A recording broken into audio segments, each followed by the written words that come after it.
Welcome to the MLB Coast to Coast podcast, brought to you by thelines.com. Coming to you from the West Coast, Josh Lander, joined by my guy Mo Nawara in the Midwest. And we are looking at a Thursday slate here with a bit to choose from. Only a few day games today, not quite like Wednesday. Plenty to choose from in these evening time games that we are bringing you. I want you to make sure you are liked and subscribed to that page. Continue to follow along with us as we are bringing you these videos each and every weekday of this regular season. Also want you to head to thelines.com. That's where we have all of our great written content up coming to you this summer, as well as our odds checker, best available tool out there for you guys to make sure you're shopping those lines to the best of your ability, getting all those, the juice you can back on those MLB bets tonight. And as always, if you do still need a FanDuel or a DraftKings account, head to ftpicks.com or dkpicks.com. Find those listings in your area, such as what we've got right now. Starting with that first evening time game, we got the Nats and Paolo Espino in Philadelphia, taking on the new Philadelphia Philly, Noah Syndergaard, and he is minus 225 at home there for the Phils in his debut for them. We got the Stros and Justin Verlander, who we are going to talk about here, minus 180 on the mound in Cleveland against Zach Plesac, plus 155 for the Guardians there. Kyle Wright and the Braves are in New York taking on Carlos Carrasco and those Mets, minus 120 in this division rivalry for the Metropolitans at home. Got Jeffrey Springs and the Tampa Bay Rays in Detroit taking on Drew Hutchison, minus 175 for the Rays on the road there. The Blue Jays and Alek Manoah taking on Sonny Gray and the Twins in Minnesota. The Jays are minus 125 on the money line there. The Cubs and Cardinals, we're waiting to see who those pitchers are. No lineup yet that is written out here for us, as we are waiting for the end of that first doubleheader game today, and then they will be playing that second one in the evening time. The White Sox and Johnny Cueto, a game we are going to talk about, minus 135 in Texas, taking on Cole Reagans and the Rangers. And finishing off the night is the Red Sox and Nick Pivetta in Kansas City, taking on Chris Bubik. So we are starting here. Things kick us off, Mo. Which game is it that you actually want to talk about first? I'm just going to let you take it away here. Wow, putting me on the spot. I think White Sox. Yeah, I think White Sox. Definitely. So the White Sox are still doing their thing against lefties this year. 120 WRC plus, that's third. And it's interesting matchup here with Cole Reagans because he's making his major league debut. So, that can be good or bad in my experience. Like sometimes guys come up and other team has like minimal scouting and tape on them, so they do better than they should for a little bit. Sometimes they come up and they're just, whether it's nerves or getting too excited, whatever it is, they don't pitch their best. No idea how that's going to go, but just he's an interesting player to project because I'm just looking at his minor league numbers. On the one hand, 3.32 ERA and a 3.99 FIP, that's pretty good in the PCL, which is where Texas AAA is. That's like very well known to be an offensive haven, so it's not as bad as it might look at first glance. But also 3.91 FIP, 4.09 xFIP, and 51 AA innings this year. That doesn't give me much hope. The projections are like pretty split on him. I'm seeing a 4.48 from Steamer ERA, 4.48 ERA. Zips has him at 5.38, so pretty big gap there. I'm just projecting him somewhere in the middle. A little above replacement level, maybe. Cueto's been pretty solid this year, and I really like that the White Sox are going to have their full lineup back. I think Luis Robert was activated off the IL in the last series, but didn't play, so I'm assuming he's going to play today. With Eloy getting back in the mix, they've pretty much got everybody ready to go now. When Josh Harrison is hitting in the 9-hole, that's where you want him, and AJ Pollock at the bottom of the lineup. That's pretty solid lineup top to bottom there that the White Sox have when they're healthy, and it just hasn't really been the case all year. So I did think with Cueto being better than Reagans, how bad Texas is against right-handed pitching. They have a 94 WRC plus. That's bottom 10 in baseball. So yeah, it's just a good matchup for the White Sox basically. And I had them closer to like minus 145, and they're minus 135 this morning. So still good for a small play there, but not a big edge. I got minus 125, which was a better number last night, I think. No, yeah, it's definitely a better number than you're seeing now at this point. I don't think you're going to get better than like minus 135 around there at this point for this game. It's a good time to pick up on those Chicago White Sox, who are definitely getting hot, I would say, at the right time at this point. They've definitely been 7-3 in their last 10 games after being, somewhat hovering around 500, slightly below it. The bats are heating up for them big time. Yeah, it's not a really great spot for Reagans to make his debut, in my opinion, when you've got the White Sox lineup and really Abreu scaring people to the extent that he is right now from that side of the plate. So let's move on to another game here in the Red Sox. We've got Nick Pivetta on the mound in Kansas City.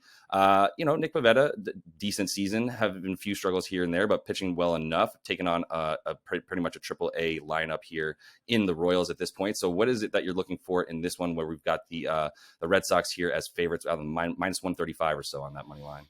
Yeah, I took the Red Sox here. It's been a weird season for Nick Pivetta for sure. His fastball velocity has bounced around a ton. Early in the season, it was like pretty low, but he was somehow succeeding for the middle of the season, even though it was still low. The downturn, so he was pretty poor very early. Then he was really, really good for like 2 months. And then the downturn started at beginning of July when his velocity dipped again. And now it's kind of bouncing up and down. It was like 92, then 94, then 92. I don't really know what to do with him, so you can't really go too crazy on this one. But I did think the Red Sox were underpriced. But the error bars around Pivetta are so wide. Like he could just come out and fire an absolute gem, or he could come out and have a 6-run stinker, So even if his true talent is like right around 4.5 ERA, which is kind of what it's looking like the last couple seasons, that's still like quite a bit better than Bubic. I have him closer to like replacement level, just a little above replacement level. Boston, another lineup that's getting healthier. Rafael Devers came back. That's obviously huge. He's their best player. Tommy Pham in the fold now. It should be good facing lefties. Although I know he's having like a little bit of a down season. It's overall a good lineup. I mean, Boston, when they have Devers back in the fold, it's a good lineup. It's one of the probably top 10 lineups. Royals not particularly close to that. Like you said, a lot of AAA type of players, but players with talent. Like I just think right now they're maybe not that great. I definitely have some hope for this team in the near future if these players improve, but. At the moment, the Royals do not have a good lineup, So between Pivetta being better than Bubic and the Boston lineup, I think being quite a bit better than what Casey's rolling out there, I did think Boston should be more like minus 145, maybe even minus 150. So minus 135, still good for a play here. I again got minus 125, but still plenty of room to bet Boston, I think. Yeah, I would agree. Like you said, the lineup for the Sox, something that they're going to rely on a bit more. The pitching has definitely been a bit more underwhelming for them this season. But nothing like playing the Royals to really help your defense feel like it's on the upswing. So let's finish things off here in where's this game? I know it's Detroit. We got the Stros on the road here for sure. And look, it's all about Justin Verlander at this point. I mean, Zach Plesac having a decent season, but like at this point, Justin Verlander, we kind of try to nitpick him at times and say, well, xERA is up at about 3 or so, and with an ERA at about 1.8. But at the same time, right, they're 15-4 in his starts this season. And he keeps getting quality starts. He keeps eating up innings. So at 39 years old, it's still reasonable to consider him a top 10, top 15 pitcher in the league right now. Any of those sort of expected numbers aren't really scaring me away from taking him, especially in this matchup as well on the road. So where do you start with this one and looking at Verlander? Yeah, I mean, what can you even say about Verlander at this point? It's astonishing he's still doing what he's doing. I can't believe he's still this good. And I think I just have to like wave the white flag. I'm like stunned that I'm on Verlander start. I've been like the low man on Verlander all year. So for me to be backing the Stros, which I am, that hasn't happened in months for sure. I don't know if it's happened all year. I mean, I've really been like the skeptic on Verlander, but I mean, when he's got an xERA 2.94, even with like his 26.4% called strike plus whiff, that's mediocre. 31.2% chase rate, that's average. I mean, these are just not numbers that make me think he's going to be doing great things, but he is. And I don't know. At some point, I just have to, I think, admit that, StatCast says he's doing something right. I mean, 2.94, like you said, it's above his ERA, but it's still really, really good. And yeah, They added Trey Mancini, Christian Vasquez. I mean, they made an already great lineup downright scary. Way better. Yep. They didn't use any of their good relievers yesterday. Not that usually that matters when Verlander, he's like goes 7 like every time. But going 7, yeah. Another thing is Zach Plesac. I've been kind of monitoring his velocity.